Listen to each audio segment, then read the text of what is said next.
Pronto? Boa tarde a todos.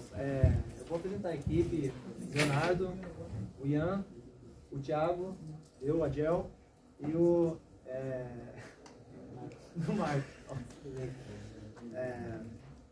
Para uma pequena contextualização do tema, eu vou falar de uma situação complicada assim, do dia a dia que acontece quando a gente abre a porta, fecha a porta, mexe na geladeira, mexe na janela, que é a questão do atrito, do ruído que isso causa e do desgaste que isso causa no mecanismo.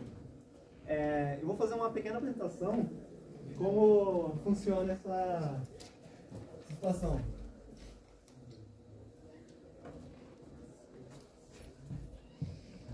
Isso aqui está com um ruidinho considerável.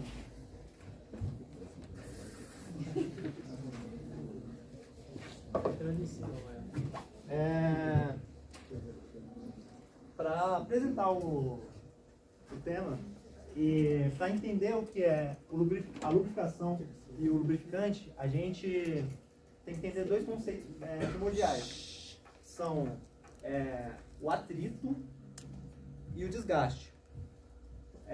O atrito nada mais é que a resistência mecânica contra o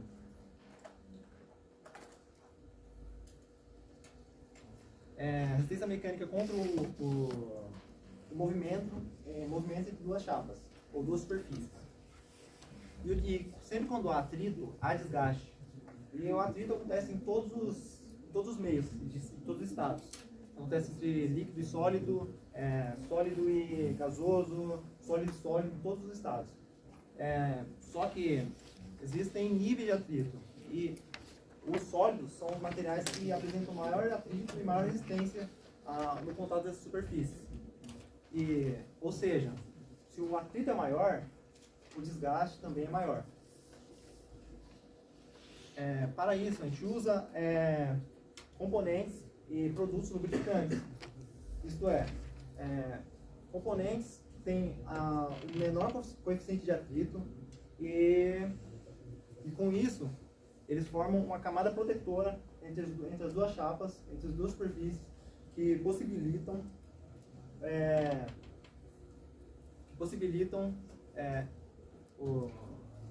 ocorrer o menor desgaste.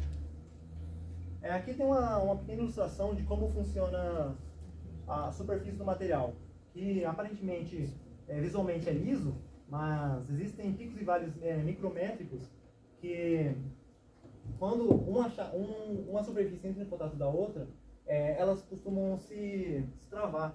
E o lubrificante que fica depositado nos picos e vales, ele acaba dando suporte a esse movimento.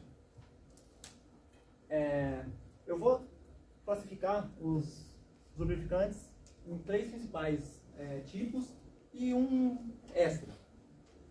O primeiro lubrificante são os líquidos, que também, como eles são formados de materiais graxos, principalmente, também são chamados de óleos lubrificantes. Os óleos lubrificantes são definidos em basicamente 4 tipos, que o Ian vai apresentar daqui a pouco. E aí depois tem a classificação dos semissólidos. Os semissólidos são basicamente as graxas, as graxas de todos os tipos. As graxas nada mais são que ou feito no processo de saponificação de um sabão com um óleo, ou de outro processo quando é utilizado um metal e um óleo. E outro tipo de lubrificante são lubrificantes sólidos. É estranho pensar em lubrificantes sólidos porque não faz sentido, né? Só que quando você vai, por exemplo, você vai lubrificar um vidro de um carro, um contato vidro-borracha, um contato que não pode haver escoamento de algum resíduo, você utiliza, no vidro do carro, por exemplo, você usa ou giz ou grafite, que são materiais que têm uma estrutura química que possibilitam esse desgaste da superfície desse material, nisso liberando e tampando aqueles mesmos picos vários que eu citei no ponto anterior.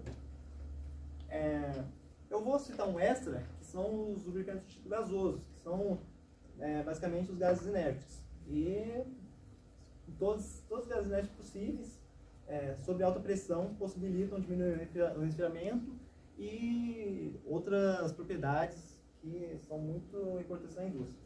E com isso eu vou passar a palavra para o meu colega Ian.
Ok?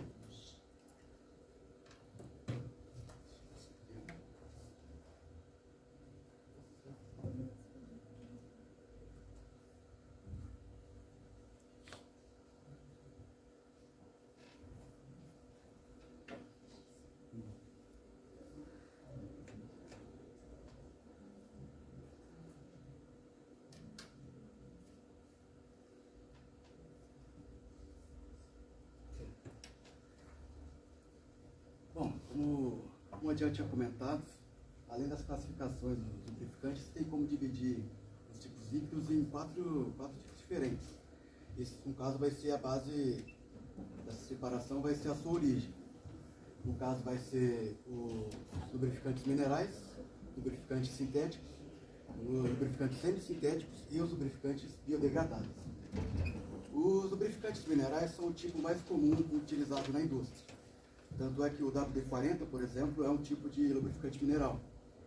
Isso significa que ele é composto à base de um produto refinado do petróleo. O petróleo bruto, ele possui uma complexa cadeia de hidrocarbonetos que é formado naturalmente no subsolo. O petróleo, ele já, desde o século XIX, no início do século XIX, ele já era retirado para a produção de querosene. Na época era muito utilizado como combustível para a iluminação. Mas naquela época ainda não conhecia as propriedades lubrificantes que outras fases do petróleo possuíam. Foi somente no final do século XIX e início do século XX, com o surgimento do automóvel, que foi descoberto e aproveitado a utilização das propriedades lubrificantes do petróleo. E com o desenvolvimento da indústria automobilística, foi também impulsionado o desenvolvimento o aperfeiçoamento do petróleo, do lubrificante. Como eu comentei, o lubrificante mineral ele possui uma cadeia de hidrocarbonetos, e essa cadeia ela possui uma largura muito fina, fica com uma cadeia de molecular bem uniforme. Essa uniformidade faz com que o lubrificante, mesmo em temperaturas muito altas ou muito baixas, continue estável. Isso dá uma estabilidade térmica para esse lubrificante, fazendo com que ele não perca suas propriedades lubrificativas e nem a sua viscosidade, mesmo em temperaturas muito altas. Ou seja, em um trabalho que o sistema vai estar muito quente ou muito frio, ele ainda pode funcionar sem perder a sua viscosidade, no caso, sem diminuir ou sem aumentar. Os lubrificantes minerais, como comentei, são os mais utilizados na indústria. Então ele é o principal que você vai achar dentro de um carro ou dentro de um maquinário, seja mais pesado ou mais básico, o motor. E apesar de ser o mais usado, ele ainda não é o melhor. O melhor, no caso, seria o sintético. Os lubrificantes sintéticos são formados por uma reação química controlada, ou seja, eles são produzidos em laboratório a medidas pré-especificadas, né? A pessoa que está desenvolvendo o lubrificante, ela pode escolher as propriedades que ela quer para aquele material. E os lubrificantes sintéticos, eles são feitos à base de um propileno chamado de polialfaulofilina. A abreviação é PAO. Esses lubrificantes à base de PAO possuem algumas vantagens específicas deles, são a baixa variação da viscosidade, né, justamente porque ele se mantém ainda mais uniforme em diferentes estágios de temperatura.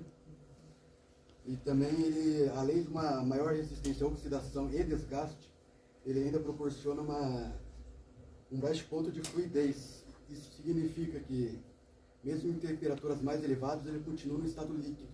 Ele não vai começar a ferver. E isso significa que para operações, novamente, temperaturas mais elevadas, ele vai continuar com todas as suas propriedades intactas. Outro tipo de material, produto químico usado para a fabricação de lubrificantes sintéticos é um chamado de poliaquilenolipicóis. Complicadinho, mas a abreviação é PAG.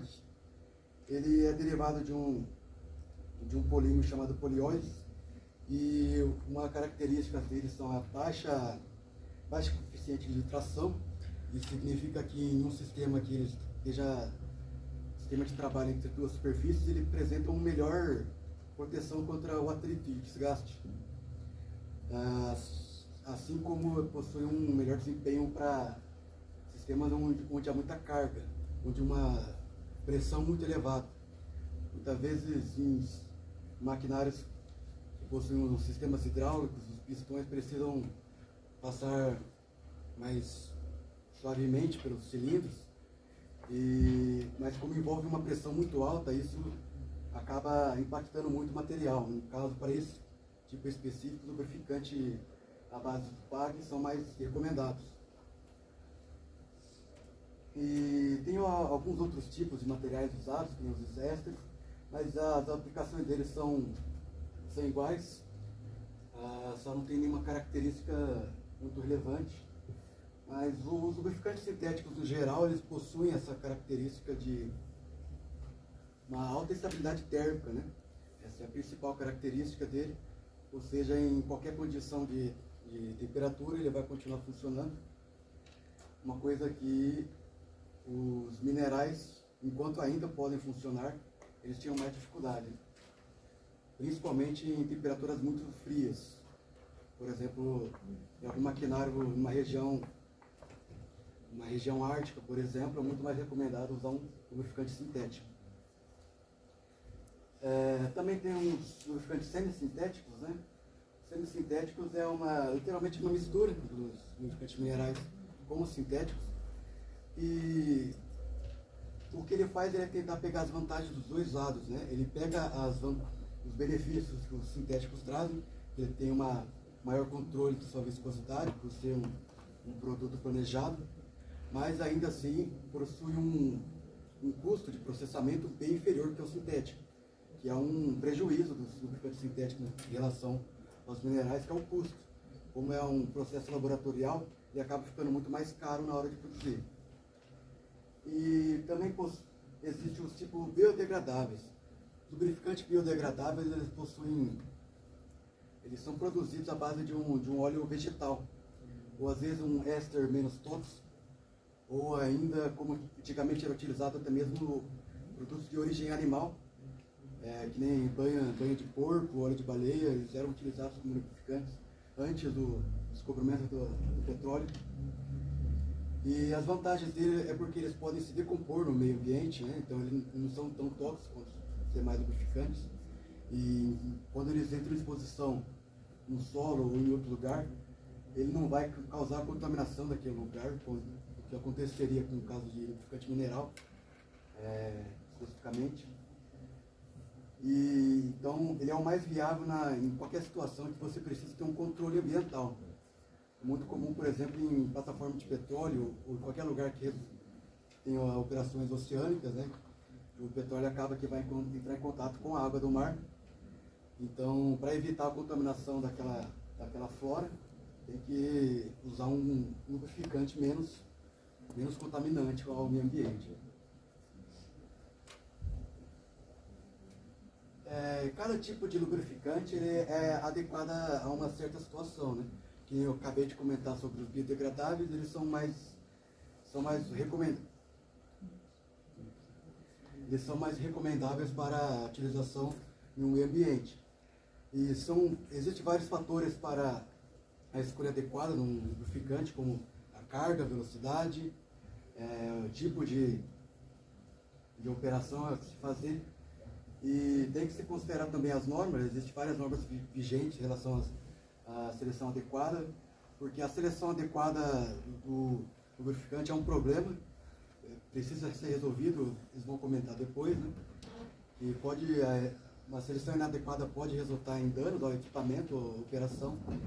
Então é importante considerar as normas. Existem várias normas, né? A ISO 6743 é uma das mais famosas. E, enfim, o problema que a inadequação do lubrificante escolhido pode resultar vai ser comentado depois pelos outros colegas. Mas agora eu vou voltar a voz para o Adiel. Vou prosseguir lá. Provavelmente vocês observaram que ele citou uma propriedade muito importante dos lubrificantes, que é a viscosidade. A viscosidade nada mais é que a resistência no escoamento, ou a capacidade de escoamento de certo lubrificante, ou certo material, sobre um canal estreito e definido por norma. A norma principal que define a viscosidade é a norma SAE, de certa forma, os lubrificantes são definidos basicamente nas propriedades principais, com números, e a propriedade principal, a fundamental dos lubrificantes é a viscosidade, que é definido com a letra. Então, se o lubrificante é definido com a letra W, significa que ele é para operar numa região de frio, da palavra winter. E por quê? Porque a viscosidade em temperaturas baixas dele, como essa viscosidade tende a diminuir dependendo da diminuição da temperatura, o que acontece é que pode acontecer que pontos específicos não escoam, não lubrifiquem, não aconteça da forma que deve acontecer. O nosso colega Thiago vai explicar mais daqui a pouco sobre essa parte. O ponto de fulgor. O ponto de fulgor nada mais é que o ponto onde as névoas e os vapores dos lubrificantes, se a certa temperatura, esse lubrificante, os seus vapores são incendiários. Eles se tornam combustíveis absurdos. Então, obrigatoriamente você tem que saber qual é o ponto de fulgor de cada lubrificante que você vai usar, porque dependendo da adequação e da aplicação que o nosso colega aí citou, talvez não encaixe, talvez não funcione. O terceiro ponto de propriedade principal é o ponto de névoa. O ponto de névoa nada mais é que o ponto de temperatura mínimo que há possibilidade de não formar cristais e partículas sólidas no meio líquido, ou seja, não há pedaços sólidos de lubrificante, de cristais dentro da cadeia, e isso é óbvio que, dependendo da quantidade de lubrificante, gera entupimentos, gera desgaste nos sistemas de todas as situações possíveis. Basicamente é isso. Eu vou passar a palavra agora para o Thiago e ele vai continuar falando sobre isso.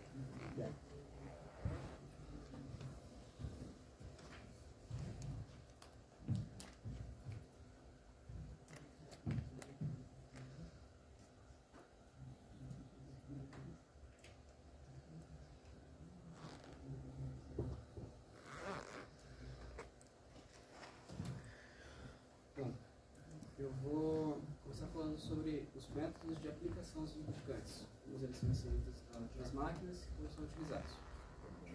Bom, primeiro, você está falando da lubrificação manual e por gravidade, que o próprio nome é auto-explicativo. Ele pode ser dado por três formas. Na lubrificação manual, pincel ou algo mesma funcionalidade, um copo com agulha ou vareta. Isso seria um canal estreito ligado diretamente a um eixo que, devido à sua rotação, vai lubrificar o resto do sistema. E esse copo será preenchido manualmente. Também há o copo conta-gotas, que esse já possui um reservatório e de tempos em tempos o lubrificante irá descer para o eixo. Porém, não é tão eficiente devido a falhas que podem ocorrer. Dependendo da viscosidade e da temperatura, pode alterar a frequência com que esse lubrificante está sendo aplicado. Também há a lubrificação por capilaridade, que tem dois exemplos, que é a lubrificação com mecha e com estopa. São parecidas os dois métodos. A com mecha seria um pavio bebido do lubrificante na lateral do eixo e conforme a necessidade vai sendo liberada. A com estopa seria uma estopa na parte inferior do eixo e conforme o movimento o lubrificante irá passando para o sistema. Também há a lubrificação por salpicon, que eu acredito que é a mais conhecida, que seria a base de lubrificação de um motor a combustão, onde há um reservatório e as peças, devido às suas ranhuras, levam a lubrificação para o sistema. Temos a lubrificação por colar, que é praticamente a mesma, porém ela se dá por ranhuras e um anel fixo no sistema. A lubrificação por imersão se dá um sistema totalmente dentro de um reservatório com lubrificante. Um sistema forçado seria canaletas, onde o lubrificante está sendo passado sob pressão de algum movimento manual ou elétrico, através do sistema pneumático. E temos a lubrificação com graxa, que pode ser manual, através de pincéis, pode ser com a pistola de lubrificação, que terão canais, engraxadeiras para divididas, e em eixos, por exemplo, eixo de pneu, onde a graxa será injetada. O copo Stauffer, que é um recipiente onde será enchido de graxa, e conforme a pressão aplicada, será o lubrificante entrar no sistema. Porém, tem todo cuidado a ser tomado com bolha de ar nesse método de aplicação. O sistema por centralizado se dá de forma automática, onde em um único ponto é injetado sob pressão a graxa e se espalha sobre o sistema. Precauções a aplicar os lubrificantes. Pode ser uma das principais precauções seria a contaminação do lubrificante, que eu falo mais adiante, que tem que ser cuidadosamente colocado para evitar entupimentos ou misturas com algum outro tipo de resíduo.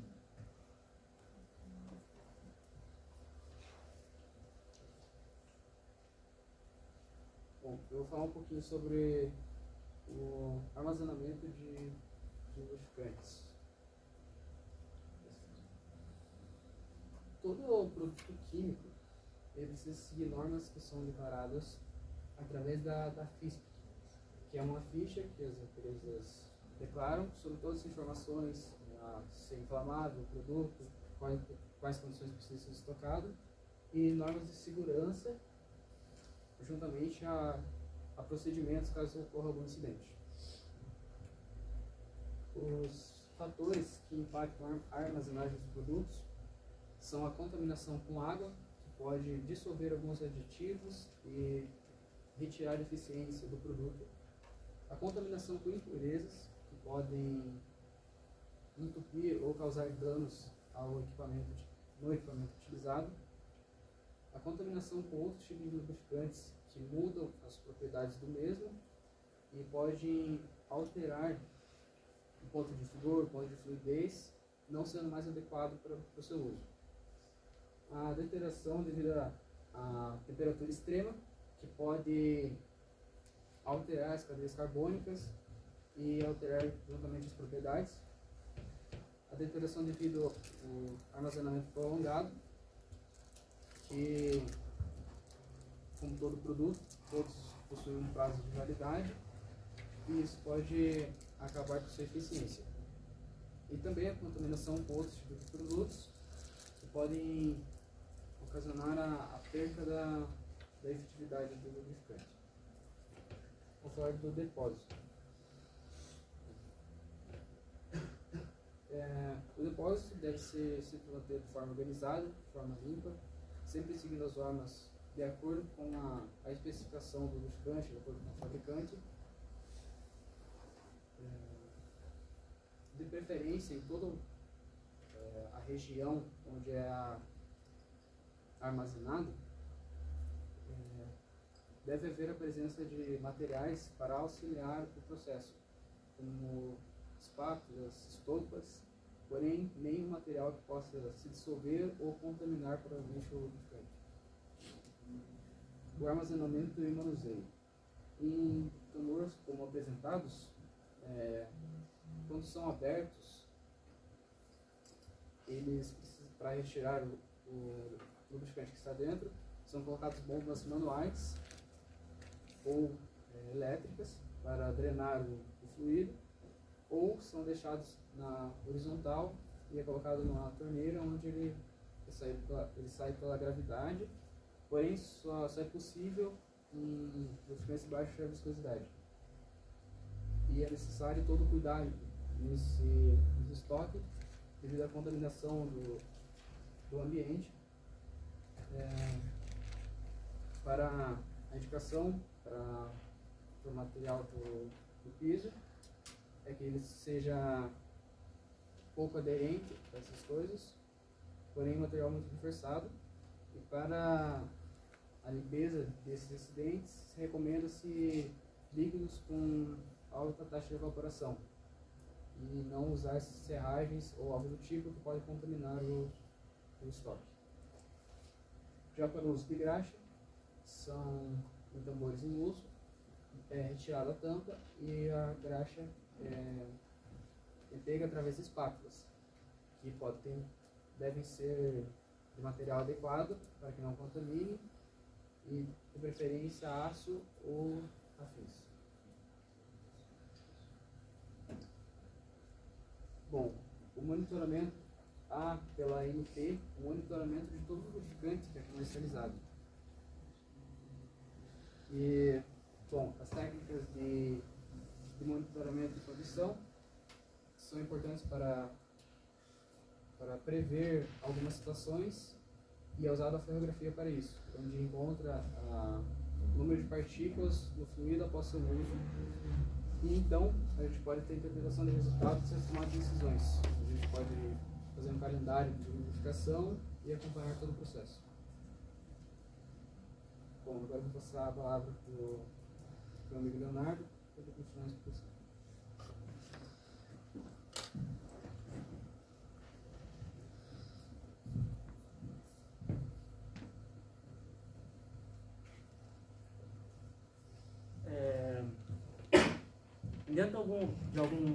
Dentro dos problemas que existem em relação a lubrificantes, alguns que pode destacar, eu posso falar questão de armazenamento, que foi dito, de tanto você contaminar o próprio lubrificante quanto o lubrificante contaminar o meio.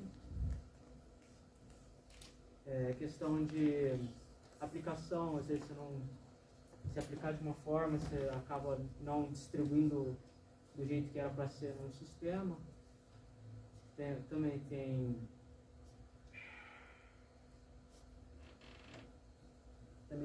o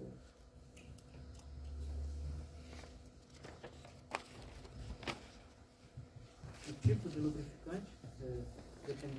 O sistema exige um tipo de lubrificante que acaba você acaba utilizando algum outro, pode acabar degradando todo o sistema. Também tem questão de monitoramento, às vezes você está lá, monitora, não faz um monitoramento com uma qualidade certa ou numa frequência determinada, você acaba deixando passar alguns erros que provavelmente são emergentes no momento. Questão de... Já em questão da sustentabilidade,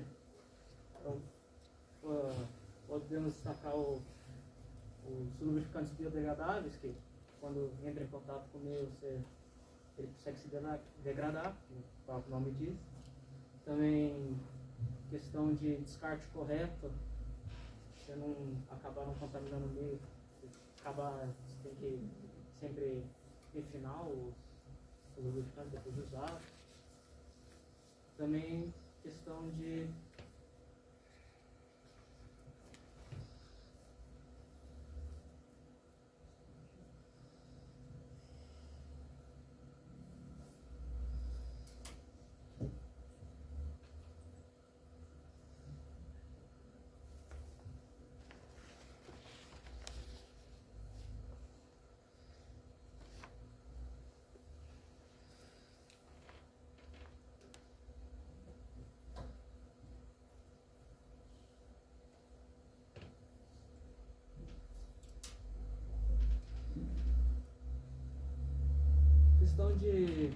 uma novidade é a técnica MQL, que basicamente significa uma mínima quantidade de lubrificante, consiste basicamente em usar ar comprimido e pulverizar o lubrificante, a fim de você consegue uma maior eficiência em relação a custo de produção, de monitoramento, etc.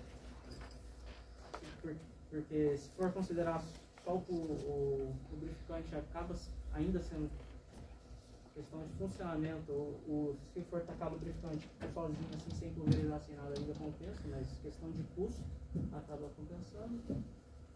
Basicamente,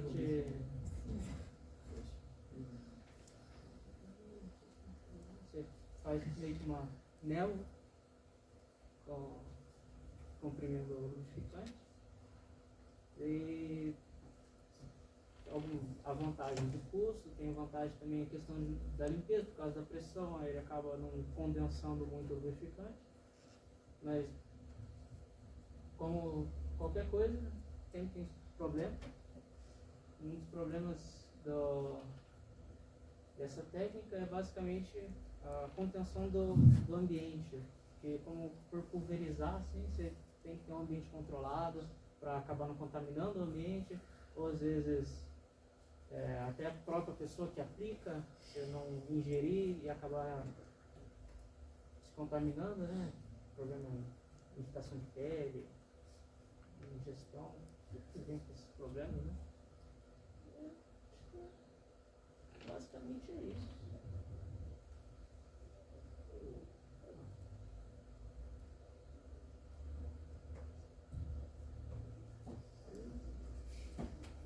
Convide o seu convidado. Venha. Então, funciona a cadeira? Pelo menos o ponteiro funciona? Funciona. Então, a gente já viu bastante sobre a parte de algumas propriedades, do como funcionaria, etc, etc. Agora a gente vai passar por uma aplicação bem prática, no meio industrial, ou seja, vamos jogar agora na realidade do mercado de trabalho. Bom, eu peguei isso aqui de um experimento de um rapaz lá no campo, que ele foi fazer um processo de estampagem, né, de metal. Porque a gente sabe que o processo de estampagem é isso aqui, olha. Você coloca uma chapa metálica, finalmente metálica no caso, com uma prensa. A prensa, ela pressiona, obviamente, contra uma forma definida, e ele toma essa forma. Tem alguns estreitamentos, por exemplo, que é uma mais simples, e uma estampagem profunda, que foi usada nesse experimento, é quando realmente tem uma deformação muito grande do material. Ok, nesse experimento o que foi feito? O autor em questão, ele pegou 5 chapas de alumínio e passou nesses 2 processos. Aí ele colocou lubrificante em 5 chapas e não utilizou lubrificante nenhum em outras chapas. Uma coisa interessante desse estudo aqui, em específico, da estampagem profunda em chapas espessas de aço, contendo chapas espessas, foi que o lubrificante ele teve uma atuação muito positiva no projeto, mas não na parte de, como posso dizer, de tratamento de danos ou de fissuras do próprio material. Ele teve uma atuação muito boa na qualidade do material. Ou seja, muito se pensa em lubrificantes visando a parte de evitar danos, mas às vezes o próprio lubrificante em si, olha, como nesse caso, ele é responsável não por justamente diminuir, embora ele tenha causado um impacto, mas não tão significativo quanto a prensa em si, que esse material, como ele observou nesse estudo, no mantimento do produto em questão de integridade, mas sim na qualidade do produto. Ou seja, foi uma coisa interessante de se pensar a respeito dos lubrificantes em si, já que, como eu disse, muito se pensa em questão de danos, de dano, etc., mas muitas vezes eles podem ser usados na própria questão de qualidade do material.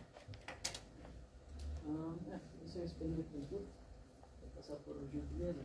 Aqui, eu vou citar um outro caso aqui, olha, tem problemas e uma solução de aplicação. Vou dar um exemplo bem básico, mas é uma coisa muito boa de se pensar. Por exemplo, caso de problema por capilaridade. Pegando o conceito que meu colega Tiago explicou de capilaridade, é aplicado um lubrificante, por exemplo, utilizando usando o processo de mecha, por exemplo, onde um lubrificante é colocado em um compartimento e ele é transferido de um local para o outro através de uma pano ou qualquer material com propriedade de esponja. Okay. Um problema muito grave pode acontecer aqui. Fácil de resolver? Fácil, mas pode acabar acontecendo. Porque, como eu disse, era a palestra toda, no seminário foi falado que muito depende da análise da circunstância. Uma análise dessa circunstância. Caso seja colocado um lubrificante excelente, muito caro, precisa... Nossa, o lubrificante, um litro custa mais que uma barra de ouro. Ele pode acabar piorando a situação do que melhorando. Porque esse lubrificante, por exemplo, ele pode ter uma viscosidade muito alta. E tendo essa viscosidade muito alta, ele não passa pela mecha, ele não chega a chegar, é complicado, mas ele não chega em si na própria peça. Ou seja, além de gastar caro no lubrificante, pode-se acabar entupindo o sistema e acabar não gerando a lubrificação correta da peça. E outro problema que pode acabar acontecendo é, caso seja mais visual, não tem muitos sensores acompanhando, como foi citado na palestra anterior ali sobre a indústria 4.0, a sensorização de tudo, que é um problema que poderia ser utilizado para resolver esse tipo de coisa.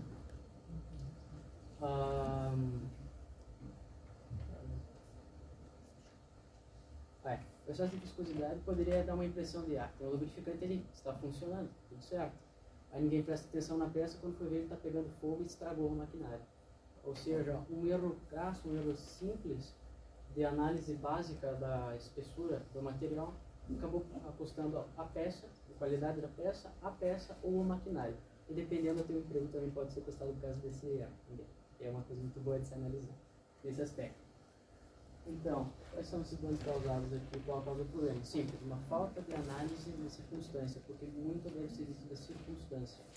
Porque foi citado vários tipos de óleos, várias origens, um monte de coisa sobre lubrificantes, ou seja, existem vários tipos de lubrificantes.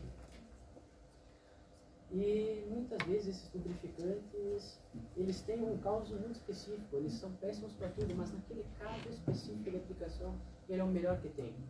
Ou seja, de novo, é muito importante a análise da circunstância no qual se aplica esse lubrificante. Nesse caso aqui, por falta de análise, acabou acontecendo um problema. Uma solução básica para isso é simplesmente uma revisão na troca desse lubrificante. Uma coisa tão simples pode acabar custando todo um processo. Outra coisa que poderia ser colocada também, que é uma coisa um pouco mais legal, é o processo de ponto de fluidez. Que, justo como foi citado anteriormente, conforme a temperatura, o lubrificante pode acabar escoando melhor ou pior. Ou seja, através do estudo da propriedade do lubrificante escolhido, pode-se pegar uma vazão maior desse lubrificante, sem precisar às vezes trocar de marca. Às vezes, eu vou pegar um lubrificante, mas esse lubrificante é muito caro. Às vezes, não é nem questão disso, às vezes é uma coisa além do lubrificante. O ambiente, a armazenagem, o processo pode mudar completamente a situação, ou seja, muito ocasional. Vou testar se aqui ver se funciona. Ah, funciona. Ok. É com história já. Enfim, um sistema para frio para atingir o ponto de fluidez. Uma lubrificação ideal e uma regulagem de ponto de fluidez 2 vezes.